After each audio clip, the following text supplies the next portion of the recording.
Yes, good evening, everyone. This is the start of the regular meeting of the Swanton Village Board of Trustees for Monday, November 23rd, 2020. And like I said before, bear with us. This is our first live Zoom meeting, and we're getting directions from everybody. So bear with us, and we'll get through this. So, and I just introduced our board, and our first order of business here is we're going to stand and pledge allegiance to the flag. Bear with us. We'll be doing. Pledge allegiance to the flag of the United States of America and to the republic for which it stands, one nation, under God, indivisible, with liberty and justice for all. Thank you.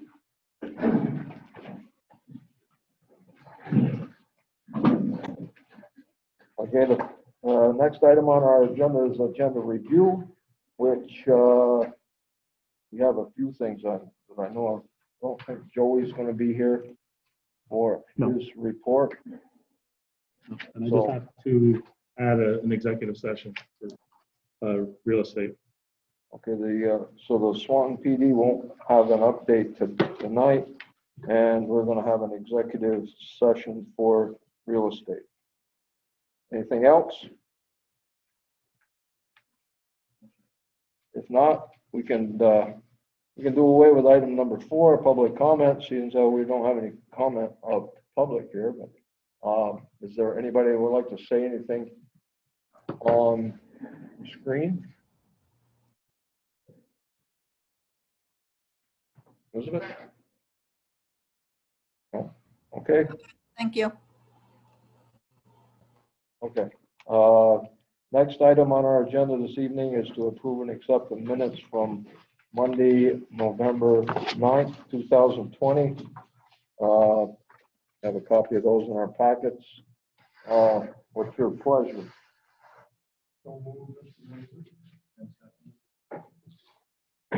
Okay, we have a motion and a second to approve the minutes of the November 9th meeting. Is there any discussion on the minutes?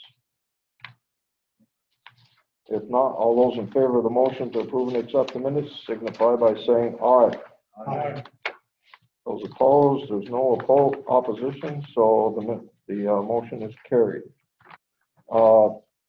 Next item on our agenda is to approve and accept the village warrants through Friday, November 20th, 2020. We also have a copy of those in our packet. What's your pleasure on the warrants? I'll second the motion. Okay, the motion has been made and seconded to approve and accept the village warrants through November 20th. Any discussion, questions? One question. Yep.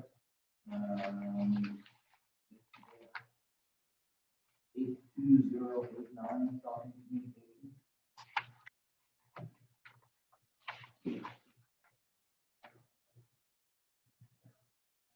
Swanton Communications. Lynn, do you remember what Swanton Communications did? I don't think she hears you. You're off the pace. Yeah, Lynn. Do you know what Swanton Communications is? I'm thinking that had something to do with one of the cruisers that we just got, but I'm not 100% sure. Yeah, I was thinking that too because they came in and worked on it.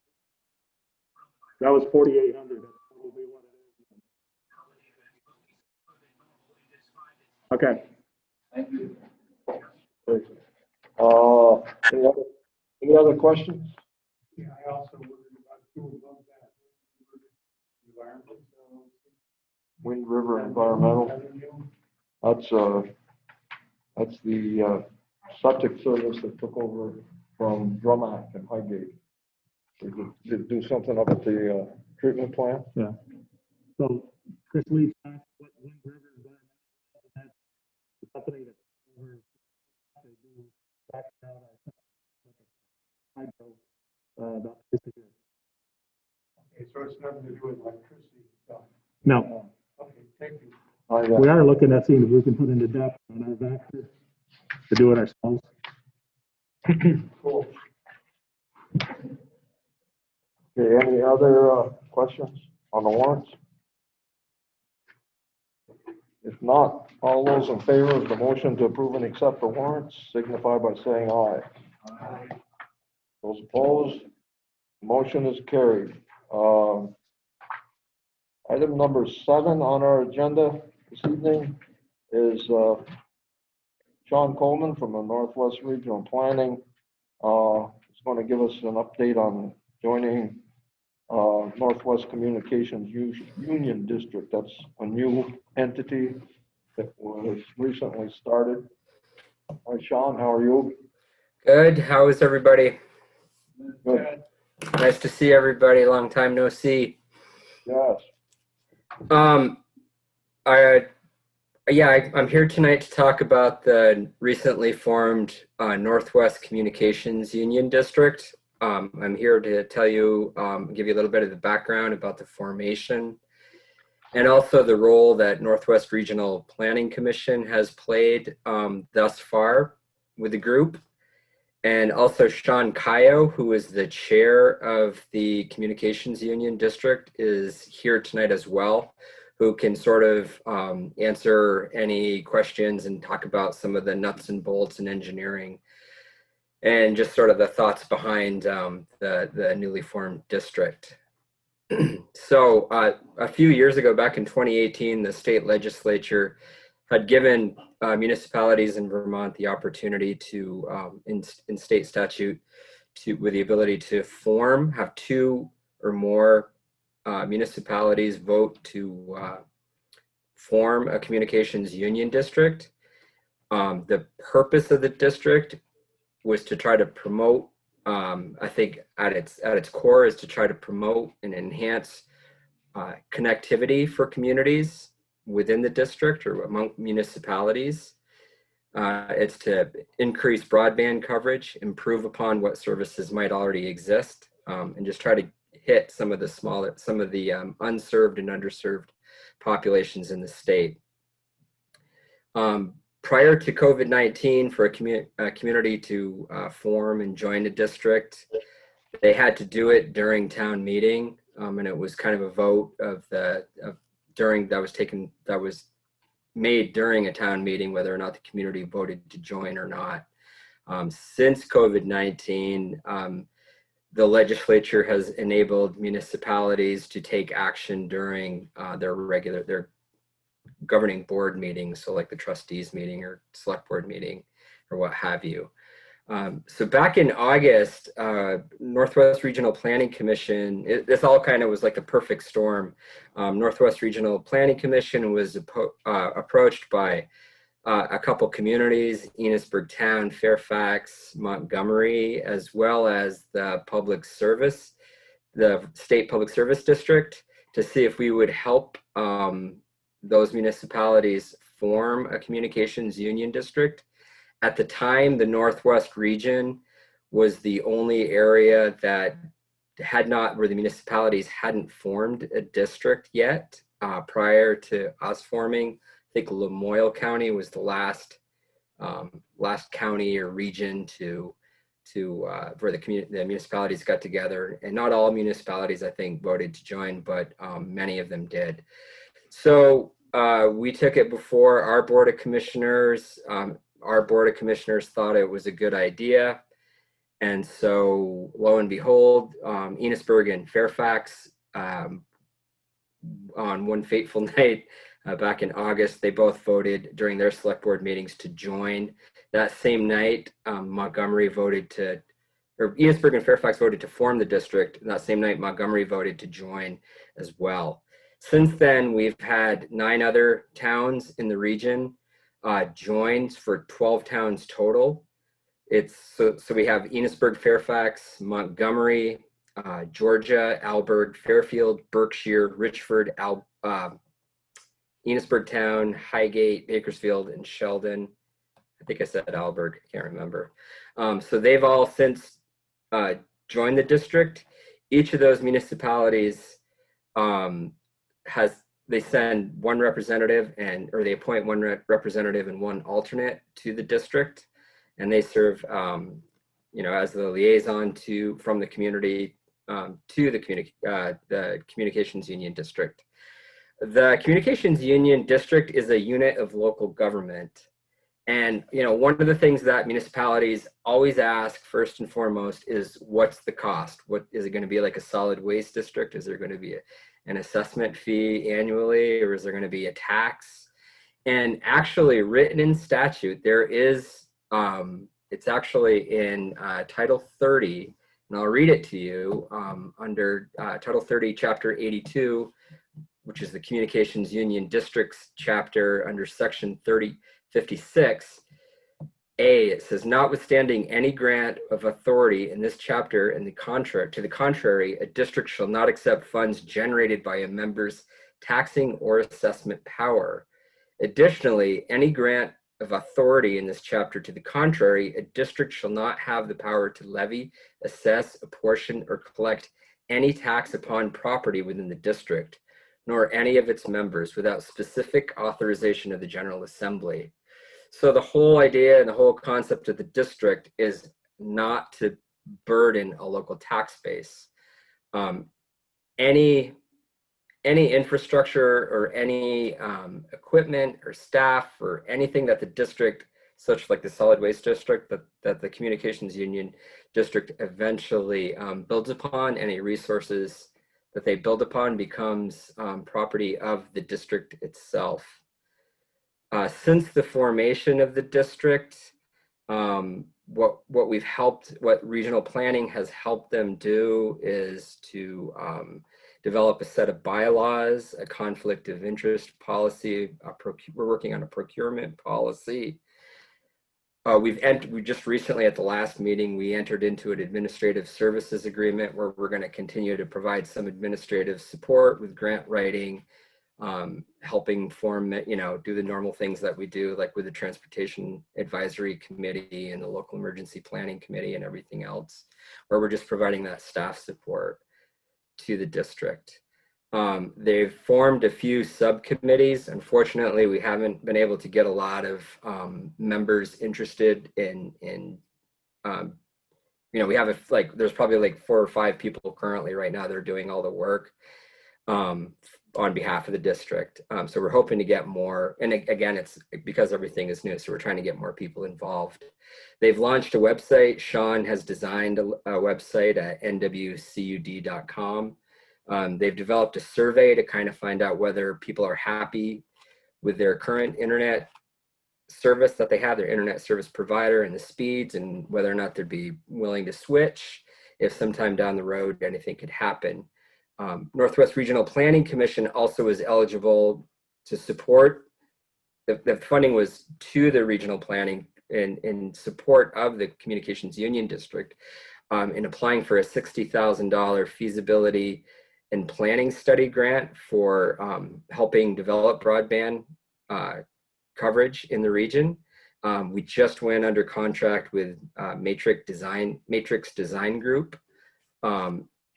They've been working with Alberg and Isle La Motte currently, district, and that's to help with some of the administrative costs. There's been a lot of work trying to bring Wi-Fi to the region, into public Wi-Fi hotspots to the region. My office, regional planning, we had a small grant through Vermont Emergency Management and Department of Public Service to do some speed tests and kind of signal strength tests on the currently existing Wi-Fi hotspots. And right now we're currently working with the district and also with the Public Service Department to deploy more Wi-Fi hotspots in the region. I think I've covered pretty much everything that we've done. There've been a few, I'll have Sean talk more about it. They've had a few special meetings where they've invited other internet broadband companies from around the country come and talk about their business model and their feasibility planning and kind of how their networks have been designed. And I don't think anybody that's currently a member of the district is kidding themselves. I don't think we're actually going to see any, shovel ready project, or nobody's going to be laying down any fiber anytime in the near, in the next 2 or 3 years. If that's the direction this thing goes. So that's kind of my bit about the Communications Union District. Well, a really great group of volunteers. A lot of people who are on it right now that know way more about the technology than I do, and that's why kind of Sean's here to talk more in depth about that. So I guess I'll turn it over to Sean unless you have any questions for me. Yes, one question. This is Adam. Yes. Has St. Albans City and Town been approached about this, and have they agreed to join or not? Sean has talked to Sean and I believe Catherine Dimitrick, our director, has talked to Tim Smith about this. I've personally talked to Carrie Johnson about it. The town, St. Albans Town, was in the process of hiring new staff. They were a little short-handed, and now that they're just about full-time staff again, I think they want to revisit it, but I have been in contact with Carrie about it, and I know that she's interested. Thank you. Yes. We also met with Enosburg Falls. I met with Enosburg Falls Village, the trustees, twice about it. There was a lot of interest in it, and they're still mulling it over whether or not to join.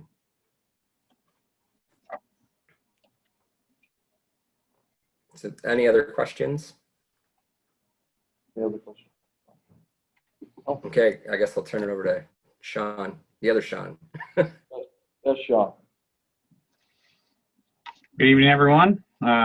Sean did a great job at kind of covering some of the items that we've currently been working on.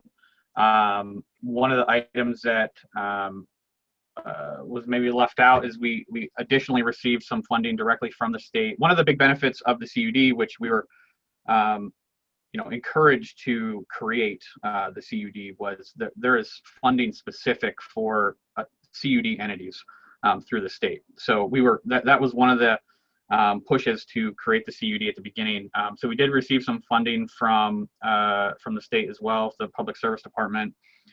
We're currently working with the state to deploy additional Wi-Fi hotspots. We're doing our surveying program.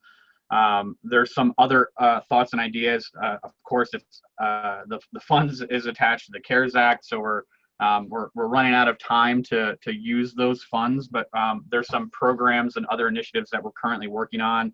One of which is setting up device lending programs with local libraries. So should the local libraries at all of our communities not have devices, our big goal, it's a challenge this year because we're kind of in that gray area of long-term planning, but also what can we do by the December 20th CARES Act deadline to provide some form of connectivity. While we would love to be able to, work towards building some form of a network to support all of our communities. We also realize that, that's unrealistic this year. So we're looking for different ideas, and that's one of the thoughts right now is we're looking to fund a bulk order of devices to be able to gift to all the local area libraries.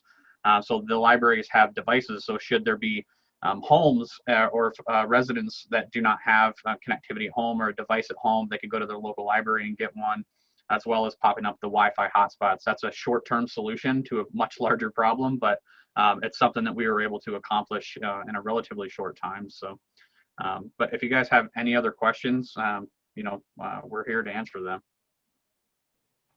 One of the other things, just to add on to Sean, the group did develop kind of some goals and a bit of a vision statement on what they were trying to accomplish. And definitely one of the things was trying to educate the population too on on internet use and broadband, as we found, I think in talking to a lot of the groups that we normally talk to through regional planning, that there is like different segments of the population that don't quite understand the technology or how it can be used or how it can be a benefit.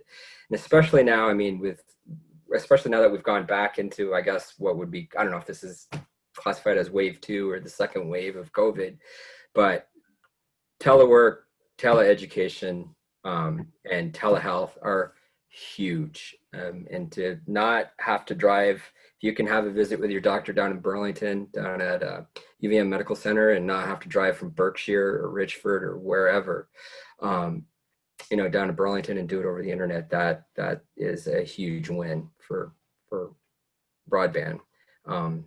So that's you know, those are some of the areas that we're hoping to really hit, and really the unserved and underserved populations and areas within the region. I know the village probably has great coverage throughout through 1 or 2 companies or 3 companies. I'm not really sure what the village has, but you know, some of the far-reaching areas like the Richfords and the Bakersfields have next to nothing. So you know, we're really hoping that we can reach out to everybody and do this, you know, in partnership with all the communities within the region. I think it's a great, you know, it works well for regional planning with other groups, the Transportation Advisory Group, the LEPC, Brownfield. So we're hoping that, you know, this can continue with broadband, especially how important it is these, given the current times. Chris Leach. Yes, Sean, Chris Leach, this guy, you were reading my mind when you talked about the educational part of it. My grandson probably knows more about the network than I do. There's a lot of us that don't understand our options and don't understand even this basic what equipment we should use or whatever else, other than the fact that we write a big check every month to somebody. And I would think that if you're not going to be actually laying down coax cable, why can't we do some kind of an education pamphlet if we can't meet and really focus on, you know, what it is, how you use it, how you get access to it, what the cost, you know, norms are, and what to look for in the future. That sort of an agenda, perhaps. That one I think would be really helpful to the middle-aged older community. That's a great thought, Chris. I know that's something that we have discussed loosely in some of our meetings as well, offering some forms of workshops, you know, additionally, how to navigate some of the state programs that are available for subsidies and, you know, for line extensions and things like that. I'm sure we've all kind of seen some of those things in the news as they come across, how to navigate those and whether or not those are truly useful. I know the state put out a line extension program where they were going to gift or provide $3,000 to help residences, you know, with line extensions if there's a provider within range. But oftentimes those line extensions cost, you know, $50,000 or $60,000. That $3,000 isn't really gonna get you real far.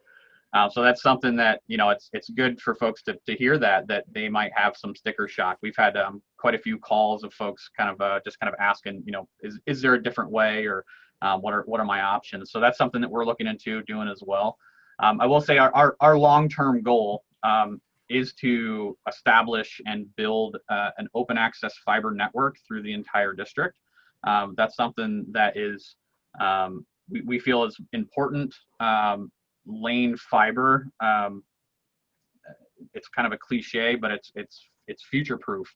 You know, as our needs grow and as we use more and more devices in our homes and in our businesses and through the municipalities, we're just gonna we could accelerate this as much as we can and you know, work towards a goal as quick as we can. But you know, that is our end goal, is to build an open access fiber network and to collaborate with the municipalities and the local utilities, because obviously we're going to need, you know, in areas that's underground, we'll do underground, but the majority, especially in Franklin County, is definitely, you know, pole. So that's something that we have to, there's plenty of planning and, progress that needs to happen there as well. So we'll continue to work towards that, but that is our ultimate end goal. It is to lay some, is to do a fiber network through all the communities. Well, my only other point is, through education, you create even more demand, which then might bring entrepreneurship and bring some money to the table. Yeah. Obviously, times are different, times are changing, and we're going to live our lives differently. This COVID thing has caused a lot of change. Specifically, like you mentioned, doctor appointments and everything else online. Just a thought. I mean, there's a lot of, I don't want to say ignorance, but there's a lot of confusion out there. And clarity could bring demand, which could bring money. Mm-hmm. Right. I had a friend doing the telemed, just to tell a little story. I had a friend who had an annual appointment that she had to make, and it's usually it's a 30-minute drive to the doctor's, and then you sit around and wait for another hour, and 4 hours later you're on your way back home. And it was done this time with a telemed in about 20 minutes. Over the internet. So I have a couple of questions. This is Gene Lombard. This is the age-old question I'm asking our board, and maybe you guys. I think if Swanton has any problem, it's in the town outlying areas. Have you approached the town? Yeah, there was I think a bit of a miscommunication with the town, and we're going to approach them again. I think there was.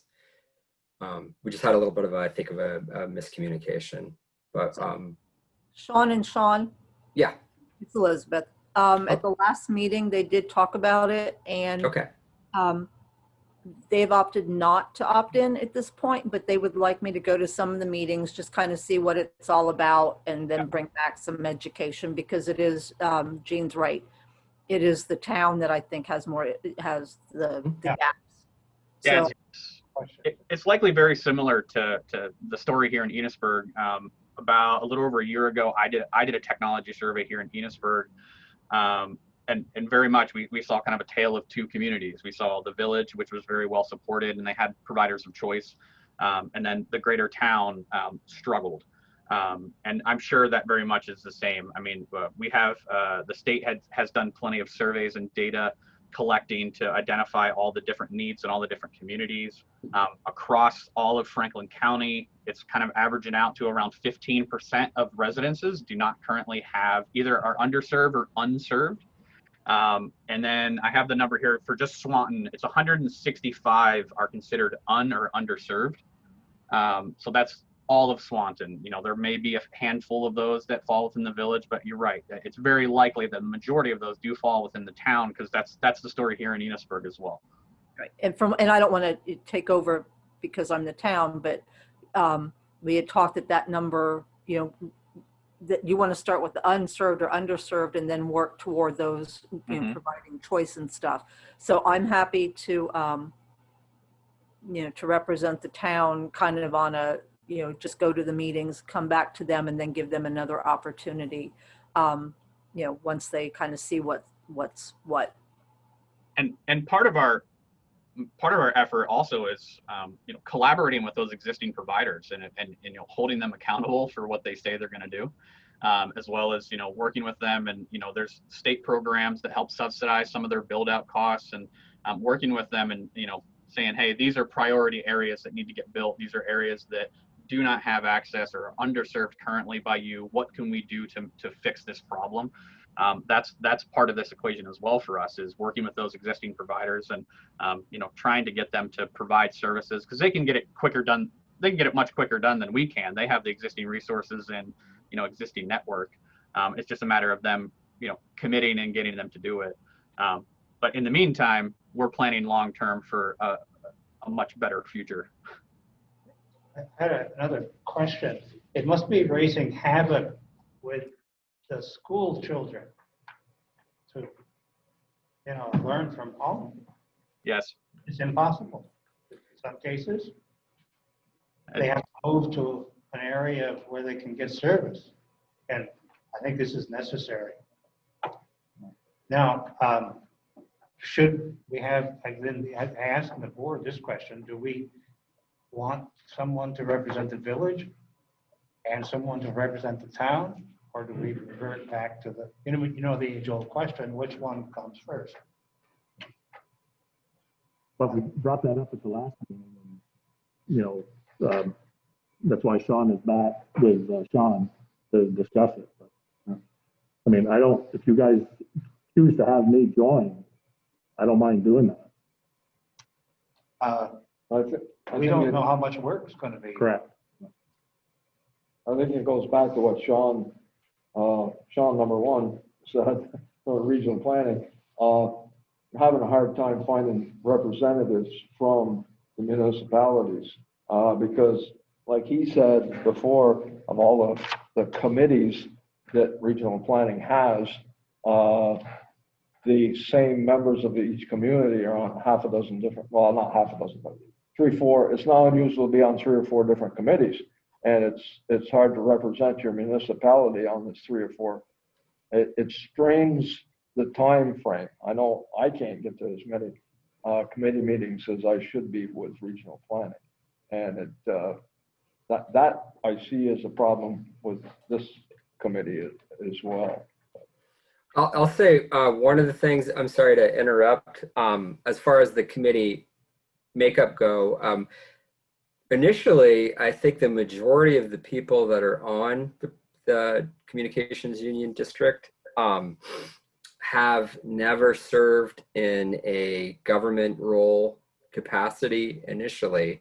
So right away, we had to have an open meeting law training for them by request because they've never been on a board before. And it's a mix of people. There's people with the knowledge and skill set and background like Sean Kayo, and then there's just the average Joe that was appointed by the town because they have crappy internet service, but they're they're going to every meeting and their input is valid and they are the voice of that community. So I mean that has been one interesting thing I found about this particular group versus some of the other regional planning groups that we've had in the past. It's a lot of fresh people, which is great. Yes, yeah, really. Hopefully we can find a fresh person. Adam had a question. Yeah, one last question.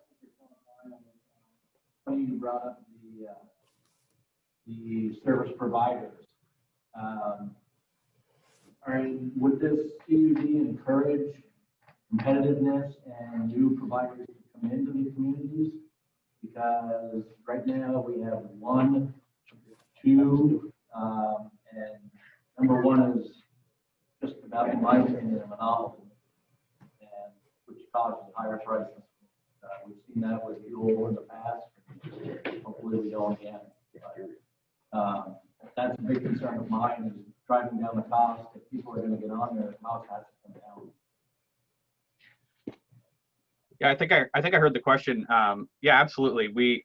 Our priority is to first serve those under and unserved addresses. Should a current provider not be willing to do so, let's be honest, it's not advantageous for a current provider to supply a 2-mile, 3-mile long stretch of road that only has 2 or 3 houses on it.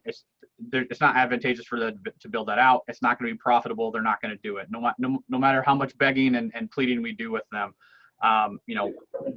So one of our second objectives absolutely is to introduce competition where there needs to be some.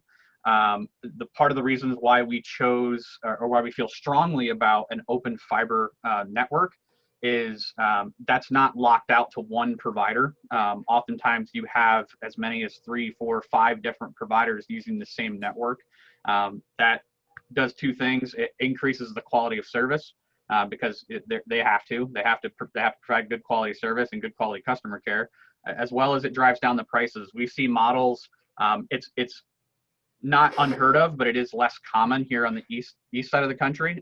There's a lot more of these models on the west. We oftentimes see, ridiculous internet speeds for a fraction of what we're paying here. I know personally, I pay $100 a month for terrible service. And it's shocking to me because I spent time at Burlington Telecom for several years. So I know kind of the model that they had chosen and what the fees were there.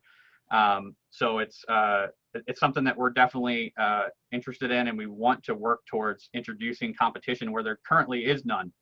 There's nothing there, and I totally understand it. It's they really do have a monopoly. Even the same provider, if they do provide service in Burlington, just for the simple fact that Burlington Telecom exists, they provide better service down there, and the rates are cheaper. And it's a shame that that's the way it is, but it's. I mean, state is pushing. They want, Wi-Fi and fiber optics all through the state. They've got to get these companies to come in and commit. Yeah. And I understand that's a challenge. You're not going to run, 5,000 feet on, for 3 houses. I get that, but there has to be a better alternative than what we've got because we don't. But that's a good point, Adam. That's why Consolidated and that's why Comcast won't run the fiber because it's RMI. Right. And I understand. Right.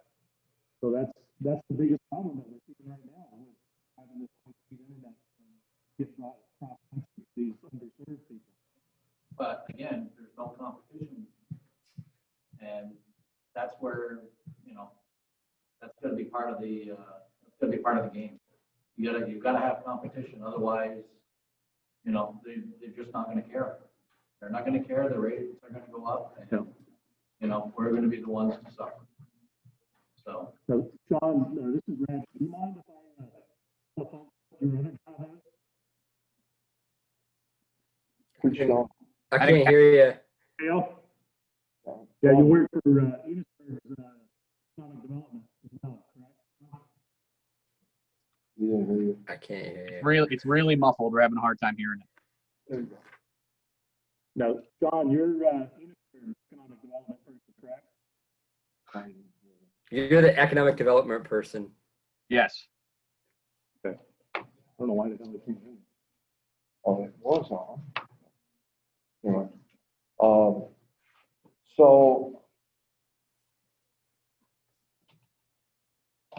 I've got a suggestion. As long as Elizabeth is in the game, can everybody hear me now? Yes. Yeah. As long as Elizabeth, you were there? No, You're not. not here. As long as Elizabeth is going to start this off with the town, why doesn't she represent the village also? Because she's in contact with us as much as she is the town, and we could get a feel for what you're after. Would that be acceptable, Elizabeth, as long as you're going to a meeting? Sure, I can do that. I mean, I guess in the beginning it makes sense. I do think that, as with Enosburg and some of the others, at some point maybe having separate representation would be ideal. But I think getting our feet wet, I'm certainly happy to report to both boards. Thank you, Elizabeth. So, So can I ask? No. I'm just going to stand on my head and sing. There. Okay, so do you need a motion to join the district? Reg, I sent you a copy of the resolution. Yeah. So yeah, there would be a motion, I believe, right, Sean? I think that's how it goes. A motion Yeah, to join the a district. motion to approve the resolution joining the CUD, as well as, I believe, a motion to determine your representative or alternate, should you have that person in mind. I believe that's how we did it. It's been a few months, but yes. Yeah. Okay, so we can appoint Elizabeth with an alternate. Well, it would be to join the district and then have a representative. Otherwise, she would just be a member of the public. Which is perfectly okay. Members of the public are welcome. They're that's open. fine. They're open meetings. Anyone's welcome to attend them. We don't have a physical space, so all of ours are virtual. But Yeah. members of the public are welcome. And I kind of thought that that's where we were going, at least at the beginning. I agree. I think it's a good idea. And we've been meeting, Elizabeth, just so you know, currently once a week, usually Tuesday afternoons or evenings. Okay. It's been kind of mixed up trying to find the sweet spot of a meeting for Okay. everybody. Thank you. So, if I hear this proposal correctly, we're going to need a motion to, for the Swan Village to join the district and have Elizabeth as our representative, at least for now. Is anybody hearing me? Yeah, but I thought, again, I was just going to go because it's an open meeting. So are you planning to join the CUD? I thought it was just an informational fact gathering kind of thing at first. I suggest, I agree with Elizabeth. I think we should probably table this for now until we hear further from you. Okay. Is that an idea? Agreed. Okay. I just wanted to be clear. If I could just jump, and I'm not swaying you guys, I'm not swaying the trustees one way or the other at all, but should sometime down the road, I don't think I mentioned this before, if a municipality joins the district, and then, whether it be a month from now or 5 years from now, when there's infrastructure in place and staff and it's functioning on its own, if a municipality is like, hey, we're out, we don't want any part of this anymore, there's no harm nor foul. You could do it at an open meeting. I think it's just a vote to, not to be a member of the district anymore. I think, and then the CUD accepts or denies it or whatever. But there's no liability on the municipality if they decide to opt out. That's in statute. So any infrastructure or anything that's bought, that's the property of the CUD. It's not on the municipality. Just so just some information that I forgot to mention earlier.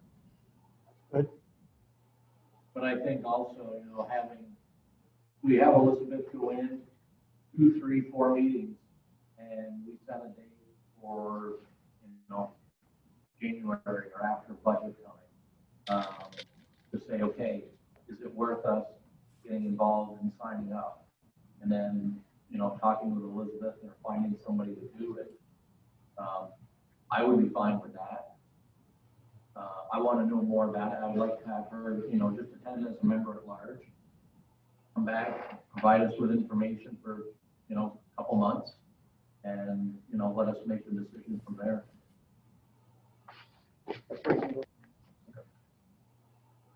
So does that seem to be the consensus? We're going to table this for this evening and have Elizabeth enlighten us in the next meeting or so.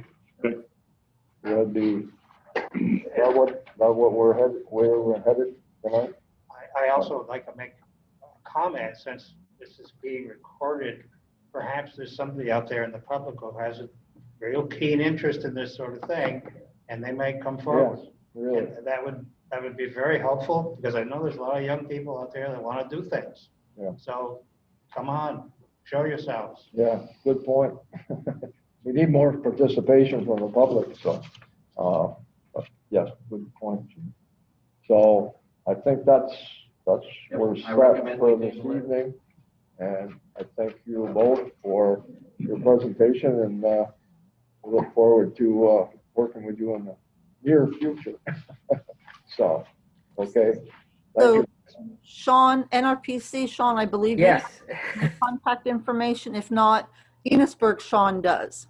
Yes, we'll send you the, when I get to jump off this meeting, I'll send you the meeting notice for the next meeting. Okay, perfect. Thank you. You're welcome. Okay. Thanks, everybody. Good evening. Happy Thanksgiving. Happy Thanksgiving. Okay. Thank you, Elizabeth. So moving along. The next item on our agenda this evening is to approve the Village of Swanton COVID-19 policy, which Greg is passing out. I think we've I been gotta follow over this this. policy.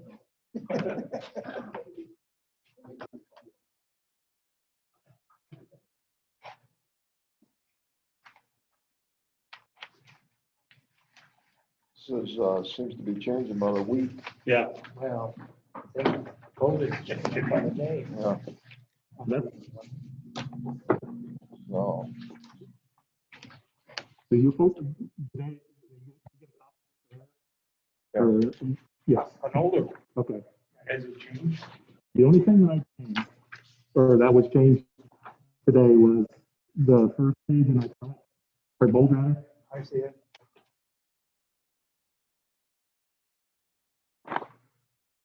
that, time away would be there unless it's a workers' comp. This was proven that it was a workers' comp. And then the last paragraph on the last page, that if we need to change guidelines, that we can do it internally without always having to come back to these for approval. We'll just update you on changes to the policy. good. Oh, last Yeah. paragraph. Yeah. Yeah, that makes sense to me. What about the italics on the, or the bold on the previous page? Second page. If a person needs to come home for the third page, Well, there's something on the second page that's in bold. You talking about this one? I'm talking about this one and this one. There's some bold, second paragraph on the second page, or third. yeah, Okay. Is that new? no, no. That was, Okay. Third. so the only thing that we changed was, if we send an employee home to pay that day, but after that, it's time off, unless it can be proven that it was a workers' comp case. Where does workman comp come into It would it? be the contact person proves that it came from here. Another employee infected another employee by not following the protocol. So you go in the best direction for the employee. Yeah. That's reasonable. Okay. I'll make the motion we formally adopt this policy. I'll second. Okay, the motion has been made and seconded that the Board of Trustees adopt the revised Swanton Village COVID-19 work policy as presented this evening. Any more discussion? If not, all those in favor of the motion signify by saying aye. Aye. Those opposed, okay, the motion is carried. Subject to change. So just one other thing, so part of emergency manager for myself and Joey for Swanton, do you folks approve that we share it with the town and they can do what they want with their employees? Fine with me. The only thing I would like to just think about is, this is COVID-19. Yeah. What about UMP 12 that comes down the road? I mean, I'm just gonna just rename it, and do it again. Yeah, like these guidelines. I was thinking this ought to have a 50 on it. It says, We could do that. when CDC says panic is over, this, It's got a date at the top, November yeah, 2020. that's when it starts, but when's it end? Yeah, I mean, we could put that. Really? Okay. I don't think the. This is a statement at the end that said that when the pandemic is cleared and over, this grandfather or this, Sunset, or whatever, sunset. or we may turn it into a different policy for Whatever. whatever. Next Yeah. meeting, yeah. Yeah, Whatever. okay. Okay. Good enough. Item number 10 on the agenda sign loan documents for the electric department bucket truck. That is in finally. You have, So there's no discussion on that. That's already. Lynn, you've already. Okay. We just need a motion to sign this.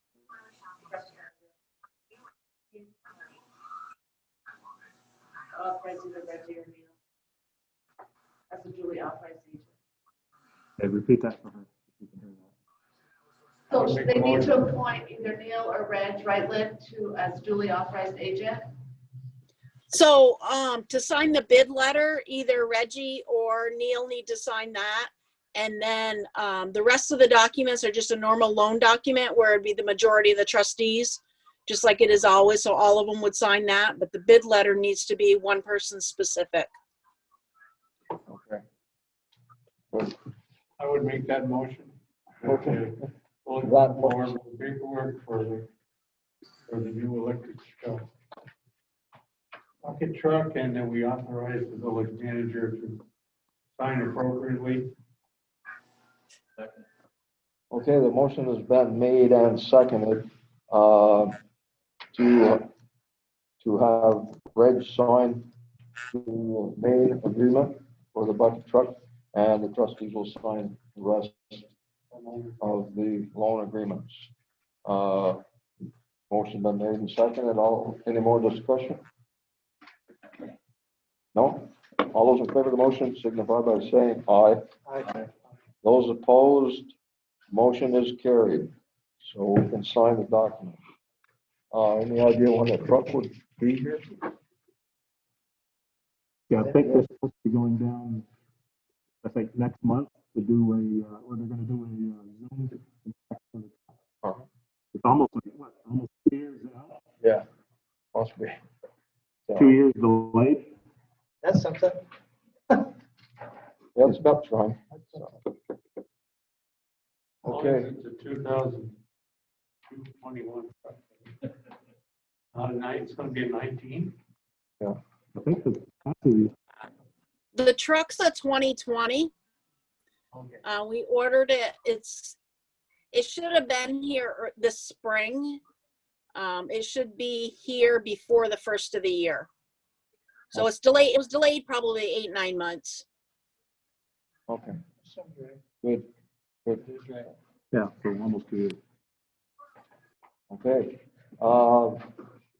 Next item, Village of Swan Ordnance update. We've got some info from Diane since the last meeting. So we've been working on this pretty hard lately. We have a pretty solid parking ordinance. We sent you guys to look over, see if you have any changes. We have some minor changes to make to that. Just basic stuff we pretty much already had on the books. Yeah. The noise ordinance is pretty solid. We did put in a section about nuisance animals and the noises that they make. We feel that we've covered pretty much every noise an animal can make. So if we have a rooster or chicken complaint, that could be dealt with in the noise ordinance. And we would recommend that if you want something further, where residents are required to get permits for chickens, that zoning would take that ordinance over and issue permits and revoke permits and all that. We feel it's covered in our noise ordinance. Okay. David has been working pretty hard on a new traffic ordinance, trying to coordinate everything that we already have, plus some new stuff that he wanted in there. I worked on that today, numbering and all kinds of stuff. But what we want to do is one sweep of revoking what's on the books and adopting what we present as new, or even any changes. So we'll do it all at once. We'll just present to you as we have what we have, give them to you for input, suggestions, changes. So that's where we're at. Okay, So we're making some good progress. good. Thank you. Yeah, that would correct all the old ordinances Yeah, and? so we go to like all those really Yeah. old Really ordinances that are on the books. We would review or revoke them as a village, so those are no longer in existence. Replaced with this new updated list of ordinances. So it's updated years a while. Oh, no. So we'll have a lot of our existing ordinances are new, like our park ordinance. Sorry, I'm all stuffy, the mask, I can't. The park ordinance we have, the utility pole ordinance, our fire reimbursement ordinance, we have a lot of new ordinances. Those are not going anywhere. We just want to take out anything that pertains to horses and, and like in our traffic ordinances, so like not long ago, we had to do an update to our stop sign ordinance because we put a stop sign on Canada in Grand Avenue. In this traffic ordinance, you wouldn't have to do that every time. You have the right, so we're going to say the village manager or trustees have the right to put up stop sign where they deem necessary, without having to do an update to our ordinance. Just an ordinance saying you can put up It even stop says signs. the manager in Do some that. cases. And there's just a lot of old, outdated stuff. The one thing that I wanted to ask about is what jurisdiction is this? If you actually had to write a summons, So where does it go and how does somebody? So you can appoint, so there is, like, say someone disputed, right now we have on the books, our winter parking ban. If someone got a fine and they didn't want to pay it, there's a process, I was gonna say, there's a process that you would take, and it could be, where they can come in and dispute their ticket, and I have to park here for this or that reason. So we could set that up, it's almost like a court. Well, then you gotta say who's gonna be Right, the jury. so you we're know what I'm working, saying? yeah. That's part of the, That's the goofy part. If we're gonna have ordinances. but we already have there's gotta- ordinances. I know that. If we're gonna have them, you gotta have a mechanism in a way to dispute. The dispute. So that somebody can't just ignore them. Right, so I think right now our police department, if there's a violation with an ordinance, that's, They'll write another ticket. yeah. We know people don't even pay their speeding tickets. Yeah, David's addressed that issue and it'll be in the works. It's in the Now, works. in the parking issue, towing cars, who tows them? Where do they go? So in this, it states that the highway department or the police department would have the authority to call any towing company and whoever they use, I think they alternate. Do we have any in town besides, is it just? Well, just like when the police department needs to call, or state police or anyone has to call a towing company, they have a list of towing companies and they alternate. It's an alternation. Two or three. So they all Where do they get. take the car, where do they take the vehicle? The impound yard. Wherever they. They get to I think there's a lot in St. Albans. the towing company has their own impound yard. Yeah. They take the car there, if they pay the fee, they get their car back. So that So person that- would have to so pay that impound. The only,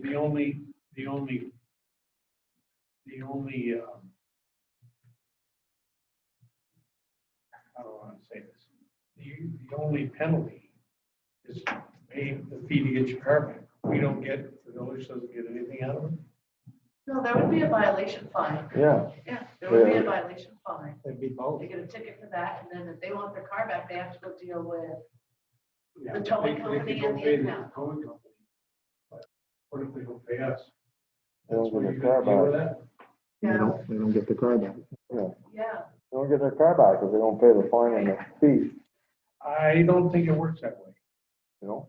No, you go to the guy and you pay the fee for the car being impounded, they get their money. I dealt with this. but I with the think trailer. that's in here. I think we addressed that. Yeah, the two things are sort of connected, but they're not bound together. But the fine, so to speak, not the fee for the towing, the fine is just like any other violation of an ordinance. Yeah, and that's what I want to know. Has to be taken care of the same way that any other So, but the good news is, with the, say the winter parking ban, for example, I've been here several years and we have issued several tickets. We've issued more warnings. We're not gonna run out. They're not Oh, I get it. ticket Nazis. You get habitual offense. And when we have issued a ticket, they come in and pay it. We've never had anyone, we don't have a stack of outstanding parking tickets Okay, for I just- violations like I that. just felt like, But, as I read through this, I say a lot of good words and a lot of good definitions. But I didn't see a lot of, you listen to what the fine would be by statute. But not a lot about what happens if you. enforcing the fine. Yeah, So I'll address that with David and make sure we cover that. and then on the noise control, make it part of it. Yeah. And the noise control one.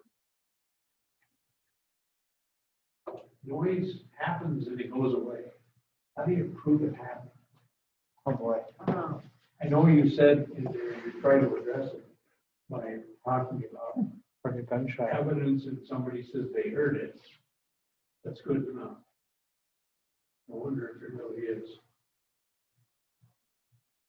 Again, Well, I don't you know think what, so, you know no. my laws for attorneys. It's a judgment call. Yeah, that's all, and that's okay. But right now with the noise, I think they want something out of us because there isn't anything. I agree, I'm just Yeah. trying to play the devil's advocate. Yeah. I mean, the good people who didn't do it on purpose are going to pay. Isn't there a table in there? Yeah, that it's on- shows the amount, the Yeah, it's severity of the noise and the length of time And the decibels. So and he wants to what get time a- of day it is. Yes, but how So do you it's in prove there. that? How do you prove that? Well.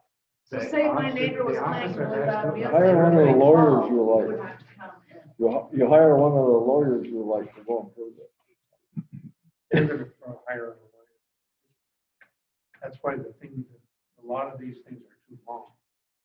The more stuff that's in there, the easier it is to say, well, that's too specific. That's not what happens. Or it doesn't agree with this section over here. Yeah. You know, that sort of thing. That's going to happen. You know, we're not perfect. Lawyers are. Hopefully, reasonable heads will win over. But I'm Well, it's a you're not work in gonna- pro- it's a played work with in those guys progress. enough to know that they don't play fair. So we'll take all that into consideration. Okay, no, I applaud what you're doing. It's great. I think it's a pretty good job so far. yeah, right. Very good. Okay, thanks, Diane. Let me see. Any other necessary business is next up? I have a roll call here. Adam, why don't you start? At the last select board meeting, NBR came out with their budget, and they're up. Their budget for 2021 versus 2020 is about, I don't know, $4,000 difference. So I guess it's an increase of about $4,000. But I just found it odd, and I don't even know how to explain this. Their budget for 2020, for total receipts was $588,700, and their proposed budget for 2021, $640,700. So about a $51,000 increase. Don't know, I can go through the numbers. I was hoping the chief would be here tonight to help explain it to the Yeah, that folks, would but be the ones that asked, yeah. I don't quite understand how their numbers work, but, I heard a 2% increase, but, this is $51,000. So, when the chief comes in next week or next meeting, we can ask him about it. So Okay. that's all I had. Pretty good sized budget. Okay, Chris? And the winter parking bid starts Next week. next week. Chris, do you have anything? I have nothing this week, thank Gene? You know, he raised the point. I didn't have anything until Adam said something about the winter parking ban. I see cars parked all over the place in this village lately. You know, on the green space, on sidewalks. I don't know what we can do about it. We're working on the ordinance for that. I know, but they see it too. It's all in there. And you come to some intersections, depends, if I'm driving my larger vehicle on the corner of some streets because of trees and stuff, I can't see anything. I have to pull my nose out. There's a sign over by Liberty and First. I have to pull any car out because there's a sign that says we deliver. It's on our property. But I almost hit a bicycle at that intersection at 8 o'clock at night with the bicycle heading east, and I'm at the intersection going south. He had no lights whatsoever. The bicycle was the color of this, and his clothing was too. If I hadn't been really attentive, I'd have hit him. And I'm pulled out on this intersection almost every time I don't take it anymore. Depends on which vehicle I'm driving in some places. But could that be part of this ordinance? Bicycle, Visibility at intersections? yeah, and this section on bicycles too, needing, like, I hope, I mean, there's gonna be, I could have killed that kid. And he wasn't. That's not the intersection's fault. That's a No, that's Put a true. stupidity clause in our ordinance. Yes, Try well, to that is- enforce that. That isn't gonna do much good either. But again, my point, I guess, is well taken. Most of you drive around here, you must see this. what intersection? Liberty and that? First. Oh, Liberty First, oh, the pizza sign. I'll be right up front and tell you what it is. I didn't know. If you're driving a big high vehicle, you can see over the top of the sign, otherwise you have to pull your nose out. So, just, never mind me. Reg, you got anything other than executive session? Yeah, just dispatch bill. Okay. So dispatch bill didn't go up from last year, Did not? did not stay the same. That's unusual. So 19,542. So just want to let you folks know and we'll sign this. Good. Level funding. Okay, thank you. Okay. And I don't have anything, so you want a motion to go into executive session to discuss real estate? Then moved and seconded that this meeting go into executive session to discuss real estate. So, well,